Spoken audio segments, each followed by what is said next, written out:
I'm ready. I'm just going to start off by saying the loss of Mel Antonin. I know a lot of you were close with him, colleagues, and so I just wanted to pay my respects and say I'm sorry for his loss, and I know that he meant a lot to a lot of people on here. So haven't had a chance to talk to you guys since then, and but my heart and wishes go out to you guys that knew him and his family. Thanks, Brandon. We'll open it up to questions now. So if you have a question, put your name in the chat and we'll go through them as time allows. Rock, if you want to lead us off, you can go ahead. Hey, Brandon, was there anybody you were expecting in camp today that hasn't been able to report yet? No, I think you're alluding to Matt Harvey. Matt Harvey is still going through the physical process, and so he's not here. But everybody else is here. John Muley, you're up. How's it going, Brandon? This is a unique set down there. I'm sure you're having shades of reporting to Camden Yards in July for summer camp. What do you expect to be similar, and what do you expect to be different about the spring training in terms of preparation? What you might be able to do, not do? Well, I think summer camp and last season prepared us for this spring training as much as possible. It's going to be a lot different. It's already different. We are following all the protocols like we did in summer camp and during the season, and a lot of those have continued. And so, yeah, not being able to meet with the team in the clubhouse, being spaced out in the clubhouse, being spaced out in the coach's room. There's just a lot of changes than we're used to in spring training. But we did have that summer camp to kind of prepare for this, as well as the season last year. So, yeah, I think we're rolling with it like we did last summer, knowing that we're trying to keep everybody safe and healthy, and that's the number one priority. Rich Dubroff, you're up. Hey, Brandon. With fewer Grapefruit League games than you were originally expecting, and a lot of candidates to pitch, both starting and in the bullpen, are you confident that you're going to be able to get the innings that you need to make adequate judgments here? Yeah, I think that we can. We lost some split squads and had a day off there and start a day later, but I think we can be creative in how we are able to see everybody, and that's through some backfield inter squads. We can do some B games with other teams. I've already talked to some other managers about the possibility of that. So I think that there is a lot of ways we can still get guys innings and still get a good look at everybody in camp. Dan Connolly, you're up. Hey, Brandon, we talked to John a little bit about, ramping up and going from 50 or 60 innings to, 160 or whatever. How much of a challenge is that going to be for you, and what's kind of the plan that you guys have put together so far?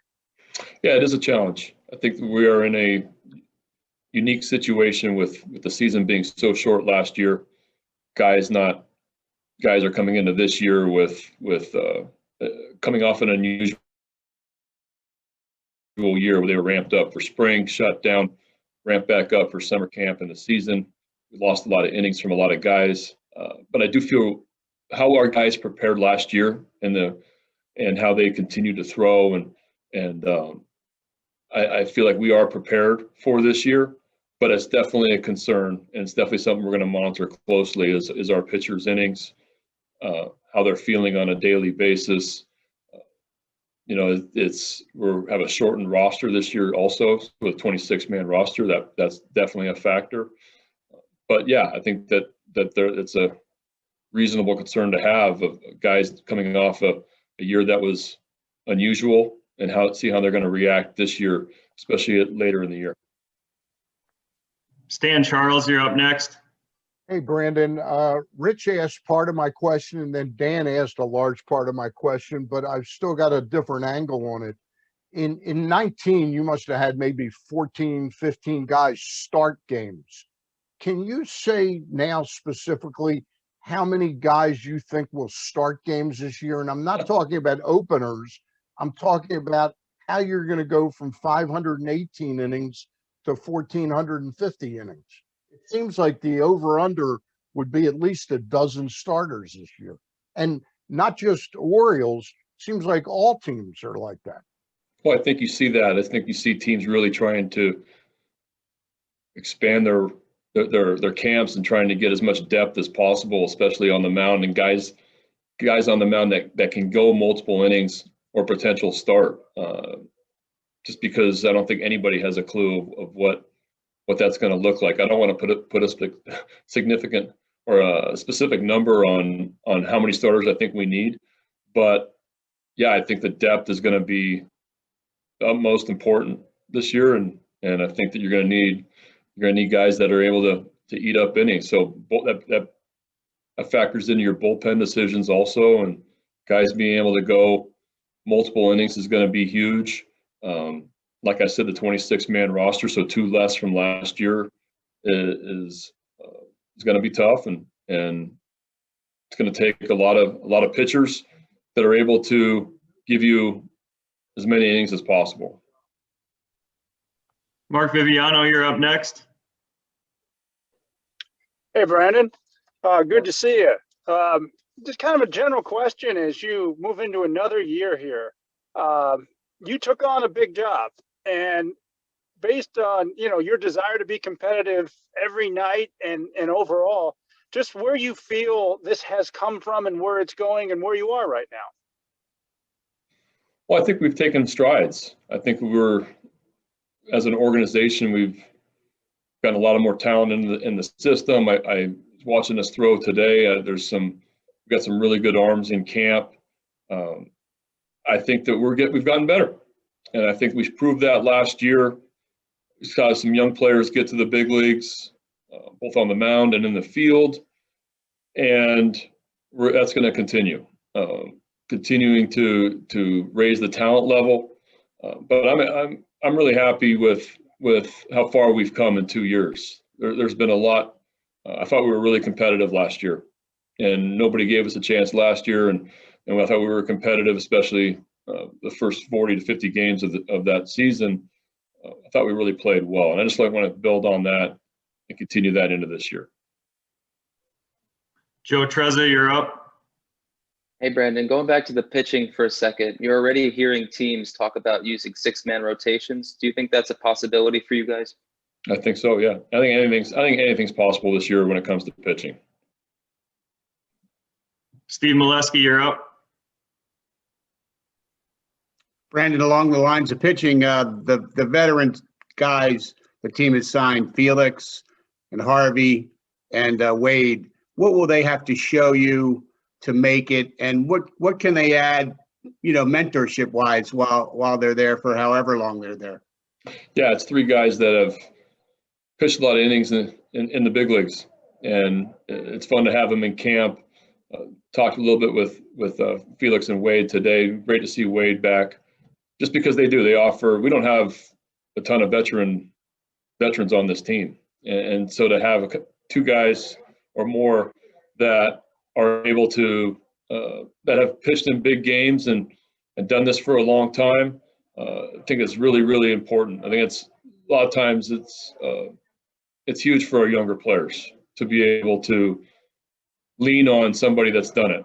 And the little I know Felix, he's a really great guy to be around, and I know we all know Wade from last year and how quality person and veteran presence he is. So excited to have those guys in camp, and I'm a believer in veterans can help young players, and I think that's I think that they have every opportunity to make this club, and we'll see where it goes.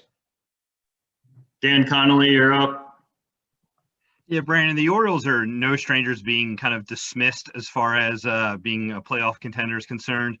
But recently a report came out with projections that had you guys at 0.0% of making the playoffs before you even threw had played catch at Ed Smith. Do you guys dismiss that, use it as motivation? How do you react to something like that?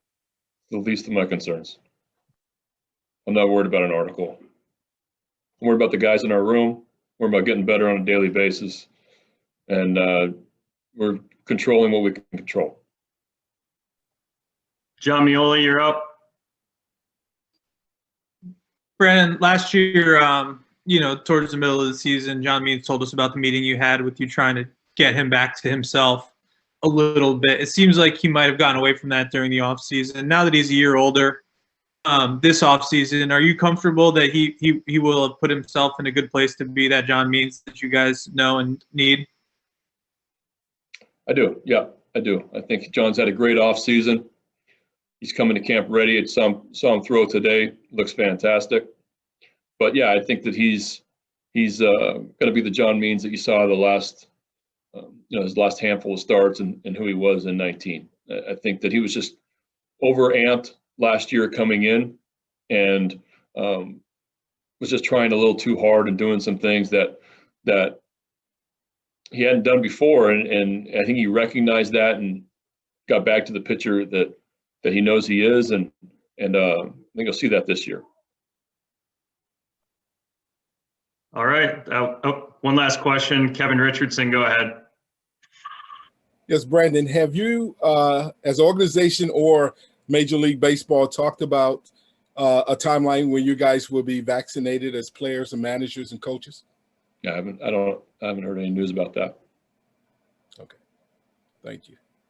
Time for one final question. Shawn Stepner, go ahead. Yeah, hey, Brandon, good to see you. I guess we all wish we were in Florida nowadays. Just kind of on a bigger picture question here, just the atmosphere and the vibe every year, but this year specifically of getting back at it, pitchers and catchers reporting and being on the cusp of everything here. Yeah, those of you who are in tough weather, it was a little misty here this morning. So, I think you can put ourselves in our shoes where it was kind of in the 70s and a little bit misty. So really uncomfortable. Sorry, Steve and Rich, Dan, I know you guys are grinding it out in the cold, but not feeling sorry for ourselves here for sure. But it's fun to get started again. It's spring training. It's day one, pitchers, catchers. We had a great day and looking forward to the rest of camp.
The beginning of 2020 was rough, and I was really excited to finish the way I did, and just really excited to keep on with that momentum.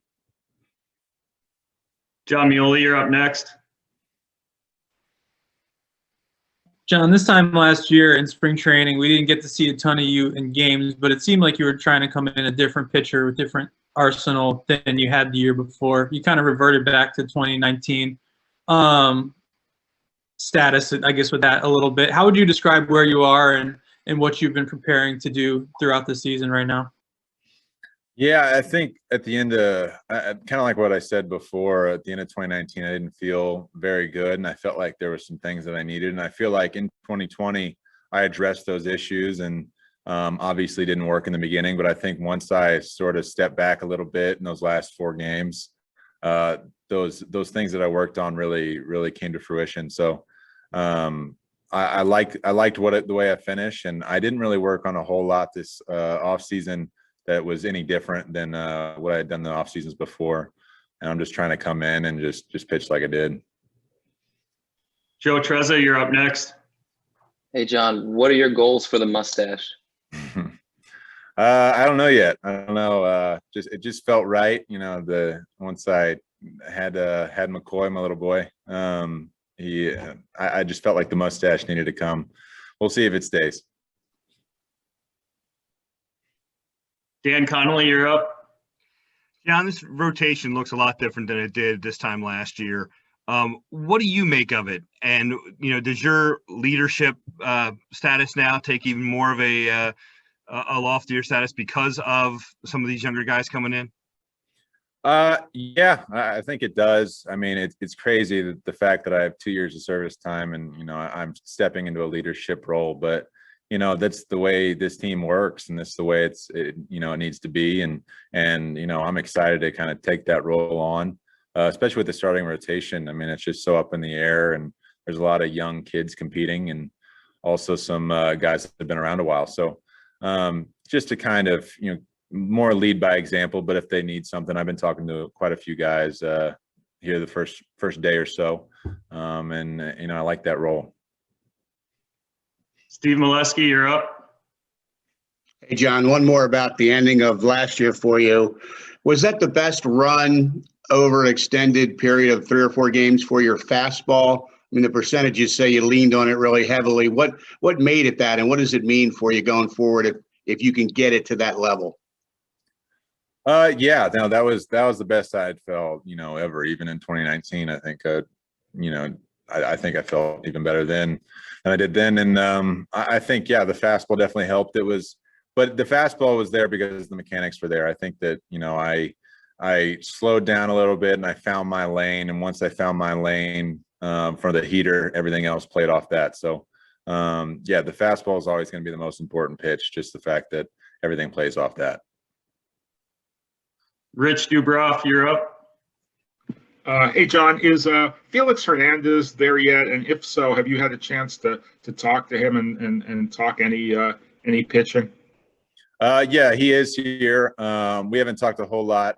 Today was kind of hectic. We had some rain and some delays, and everybody was kind of scattered all over the place, especially with the protocols and everything. It's kind of tough to have those, intimate conversations with guys like that. But, I look forward to it, and I'm sure, we'll have that time. Shawn Stepner, you're up. Hey, John, I'm going to go big picture here. Just tell me about what the first day of workouts means every year, this year, just finally getting back at it down in Florida. Yeah, I mean, this year's weird because last time we were here, everybody was scattering for COVID. I mean, last time, it was weird times, but it's a little different this year than it usually is. The food is all boxed up. The weight room, you can only have a certain amount of people in there, and just all the protocols. But it's nice getting down here. I think it was -10 where I was out in Kansas City when I left. So this 75 and sunny is kind of nice. Joe Trezza, you're up. John, was that health and safety stuff, did that change how you prepared this off season at all? Were you able to train at the same facilities or do kind of the same drills you did during the quarantine? I know that was a big deal with you throwing into the mattress. Can you just talk about how this winter was different in that regard for you?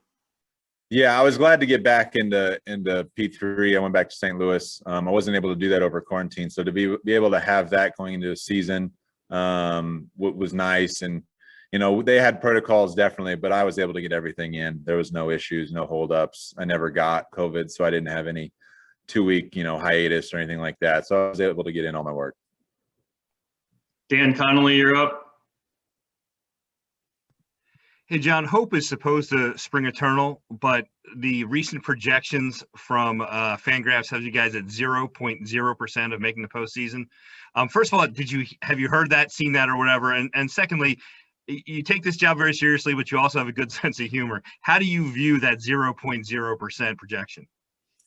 I think the last 2 years we have been projected to finish last, and I don't think we've done it yet. I think we've outplayed projections every year that I've been up here, and the plan is to outplay the projections again. And I think if we can consistently do that, I think we're going to be pretty well off. I think we have a better chance than 0.0 for sure, but we're just going to try and play.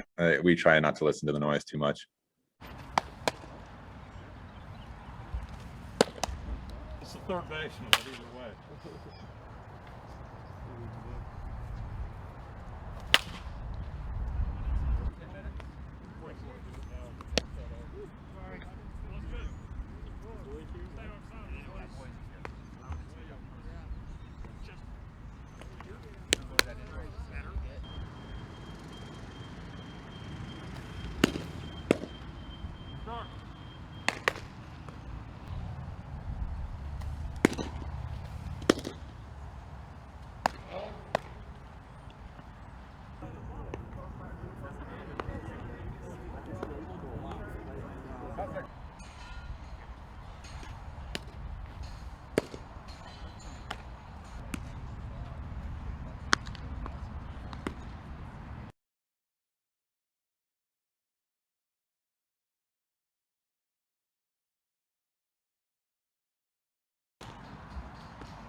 I don't think I did really anything different per se. I think, the mechanical change we made last January, I was able to kind of roll with that last season and then really kind of harp on that throughout the whole entire off season. Found out some stuff, with how I went on the DL last year a little bit with the back. We got all that stuff situated. So it was a really good off season to be able to lift, work out, do everything that I really needed to do to come into camp healthy. And, I feel like I'm in a good spot. Threw a bullpen today and went really, really well. Body feels great, and I'm excited to get going. Dan Connolly, you're up. Hey, Shawn, kind of a two-part question. First of all, can you give us kind of a sense of what it's like to come back to Sarasota, what that atmosphere is like today? And also for you personally, you're coming into a situation now where you're kind of one of the veterans that they're counting on. And what is that like for you? I think everybody, coming in today, even yesterday with physicals, everybody, you can tell just the atmosphere. Everybody's really, really happy, excited to get going. We got a young group here. So we're bouncing off the ideas off of everyone. We're trying to, be a leader on and off the field. I mean, yeah, and coming back being, an older guy and, kind of having the veteran presence here this year. I mean, it's obviously a little different for me, but I'm also excited because, I try and lead by example regardless of the situation or how much time I've had in the big leagues. And I think I do a pretty good job of it. John Means does a really good job of it. And I think collectively as our core group that was here last year, we're going to rely on one another, on bullpens, catch play. We're going to have competitions for PFPs, all that kind of stuff here. And just to kind of get that atmosphere going with the young guys. We have a lot of hungry young players that want to get to the big leagues, and we have a lot of talent that's in that room right now. So it's going to be a very exciting spring training, and I'm excited to be a part of it. John Muley, you're up. Shawn, what's the message been from Brandon and the coaches about how you guys are going to get built up, knowing last season wasn't normal in terms of the amount of innings pitched or how long you guys went and what's going to be required this year? I can't really speak for everybody else as far as that goes. I think they've done a very good job of individualizing conversations.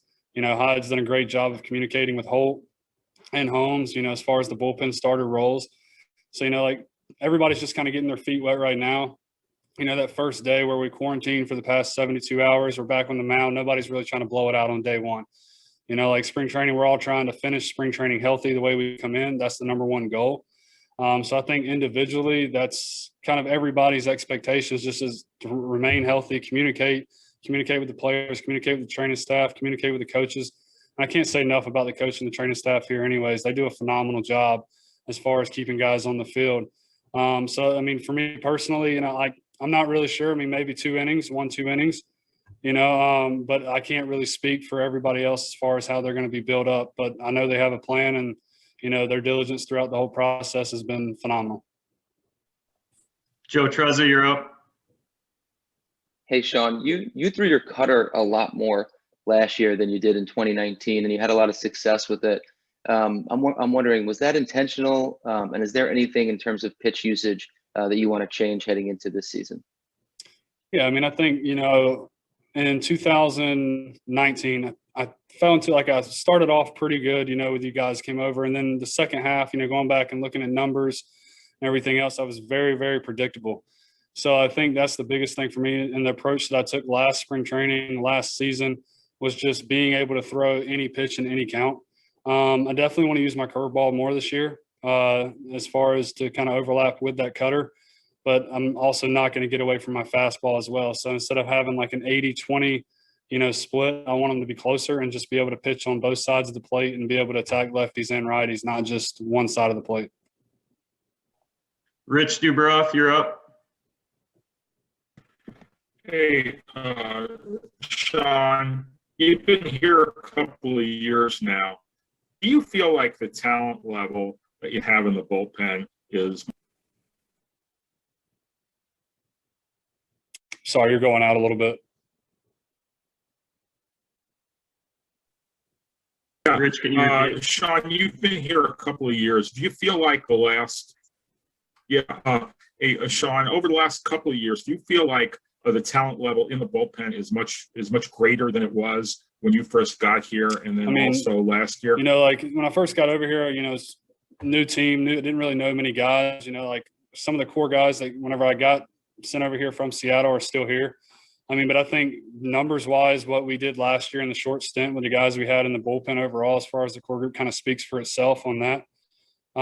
We did a really good job last year overall, in my opinion, out of the bullpen. And we have a few of those core guys back, and it's very exciting to kind of be a part of. But we also have a lot of young talent that's coming up through the system that has some really electric stuff. So I'm excited to see what it's going to be like this spring. All right. Well, that'll wrap things up with Shawn. Thanks for joining us, Shawn. Thank you, guys. I appreciate it. Thank you to everyone that joined today. We'll send out an email for tomorrow's times, either later tonight or tomorrow morning.